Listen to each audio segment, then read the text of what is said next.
Атажұрт Қырғызстан фракциясының вақтысынан сөз Маткеримов Айбек Туратовичке сөз беріледі. Келіңіз. Урматтуу депутаттар, кадырлуу кыргыз халкым. Биз барыбыз башыбыздан оор күндөрдү, тагдырдын татал сыноосун өткөрүп жатабыз. Сүйүктүү баткенибизге, чоң алайыбызга тажик мамлекети агрессия жасады. Бейпил жашап жаткан элибиздин тынчтыгын бузду. Ошону менен катар эр жүрөк, эр азаматтарыбыздын жана 15 жашар карындашыбыз, кызыбыз Элзаданын жай жашаган тургундардын өмүрүн алып кетти. Батырларыбызга айбанча мамиле жасады. Тажик тарап экинчи рет жырткычтыгын көрсөттү. Агрессорлордун колунан ажал тапкан батырларыбызга даңк. Башымды ийип таазим кылам. Жаналарды төрөп, патриоттуулукка тарбиялап, эрезеге жеткирген ата-энесине терең ыраазычылык билдирем. Аза кайгысын тең бөлөм. Батыр өз өлсө, аты өлбөйт. Батырларыбыз түбөлүккө жүрөгүбүздө сакталат. Жана батырларыбыздын ысымын түбөлүккө өчүрбөөгө, алардын ысымын жогоруда айтылган кесиптештерим айткандай, бир көчөлөргө, айылдарга берүүнү сунуштайм. Урматтуу депутаттар, элибиз кан жутуп, өлкө башчыбыз Садыр Нуркожоевич эл менен чогуу кайгырып, УКМК башчысы жоокерлерибиз менен ок кечип жүргөн убакта тилекке каршы кээ бир саясатчылар, бийликке жетпей калган мансапкорлор арам ойлорун ишке ашырууга аракет жасады. Бирок элибиздин биримдиги, кыйын күндө бир муштумга чогулган кыргыз халкы алардын арам ойлорун ишке ашырбастан тилектерин таш каптырды. Мен убакыттан пайдаланып, Камчыбек Кыдыршаевичтин элдиги боюнча да баатырдык мүнөзү боюнча айта кетпесем болбойт. Анткени баатыр намын берилгенде кээ бир сын айткан саясатчылар кечеки каргашалуу күндөрү башыны бекитип чейинде жатты. Мына абал турукташкан күндөрү кайрадан чыга башташты.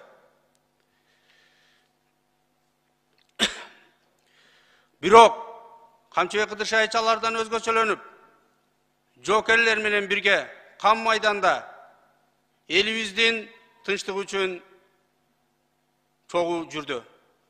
Мына жоокерлердин айткандарын угуп жатабыз. Генералдын биз менен чогуу жүргөнү бизге күч, дух берди. Биз ал күч менен, дух менен душмандын мийизин кайтардык дейт. Мекендин оор жүгүн мойнуна алып, өлкөбүздүн тынчтыгы үчүн өз өмүрүн тобокелге салды.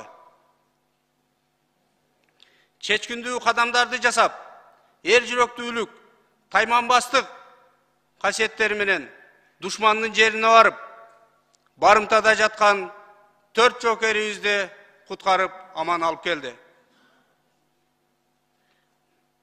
Президентибиз Садыр Нуркожоевичтин жетекчилиги астында жүргүзүлгөн сүйлөшүүлөр өз натыйжаларын берди. Ок атуулар токтоду. Жана президенттин жеке көзөмөлү менен ар бир министрлик өз милдеттерин так аткарды. Баарына убакыттан пайдаланып ыраазычылык билдирем. Ошону менен бирге кече Бириккен Улуттар Уюмунун бийик трибунасында президентибиз Садыр Нуркожоевич тажик агрессорлорунун бизге жасаган жырткыччылык, айбанчылык жол кадамдарын так даана жеткирип, бүткүл коомчулукка ачык айкын түшүндүрүп берди. Мамлекетибиздин келечеги үчүн бир болуп, элибизге бейпил турмуш тартуулайлы, элибиз айтып жаткан сын пикирлердин баарын эске алуу менен бирге биздин чек арада жашаган жарандарыбыздын, ошол жердеги болуп жаткан көйгөйлөрдүн оң жаққа чечилүүчү мыйзамдарды кабыл алайлы. Бар болгон мыйзамдардын аткарылышын көзөмөлдөйлү. Жана жогоруда айтылган чечимдердин бардыгыны колдоп, кубаттап берели. Анткени баарыбызга белгилүү болгондой, мынакей ошол элибиздин батырдыгынан, элибиздин тайманбастыгынан душман терең кирип келе албай, миз арка кайтарылды. Мына көпчүлүк биздин жергиликтүү жарандардын сунуштарын баарыбыз угуп жатабыз. Алар эң негизгиси бизге курал берүүнү мыйзамдаштырып бергиле дейт. Чегараны биз дагы жоокерлер менен кошо кайтаралы дейбиз деген ой тилектерин айтып атат. Муну дагы баарыбыз акыл калчап, эгер туура келсе колдоп берүүнү сунуштайт элем. Андан убакыт бардыгына байланыштуу мен ушул биздин каза болгон жоокерлерибиздин, жаратылып, дарыланып жаткан жоокерлерибиздин жана жалпы өлкөбүздү коргогон жоокерлерибиздин атынан, өзүмдүн жеке атымдан бүгүнкү биздеги кээ бир бийлик бутактарында отурган инсандардын жеке коррупциялык схемаларына бөгөт коюуну айта кетет элем. Анткени биздин өлкөбүз үчүн, өлкөбүздүн өнүгүү өсүүсү үчүн, биздин жаштарыбыздын келечеги үчүн мына канчалаган батырларыбыз өз жанын кыйып атат. А бирок ошол эле мезгилде биздин ырыскыбызды мамлекеттин чөнтөгүнө кол салган коррупционерлер бүгүн да кээ бирлери бийлик бутагында отурат. Мен ушул жерден айта кетейин, ошол балдарыбыздын өлүмүн эстеп, биздин жаркын келечегибиз, Кыргызстаныбыздын келечеги үчүн жүрөгүңүздөрдү ойготуңуздар. Эгер биз баарыбыз жапа тырмак ошол жоокерлерибиздей мамлекетибиздин бүтүндүгү үчүн, келечеги үчүн бир муштумга айланып, биз ак кызмат жасай турган болсок, мамлекетибиз эчак бутуна турмак. Азырда кеч эмес, ойлонуңуздар, урматтуу жемкорлор. Сөзүмдүн аягында айтарым, сүйүктүү Кыргызстаныбыз мындан ары тынчтыкта өмүр сүрсүн. Мекенибизде дайыма тынчтык болсун, өнүп өссүн. Ботом деп боздогон энелер, атам деп зар какшаган балдар ии болбосун. Ата журтубуз аман болсун. Рахмат. Рахмат чоң. Кийинки сөз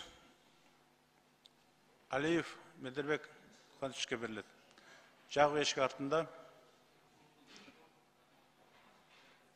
Аппарат Камскулова.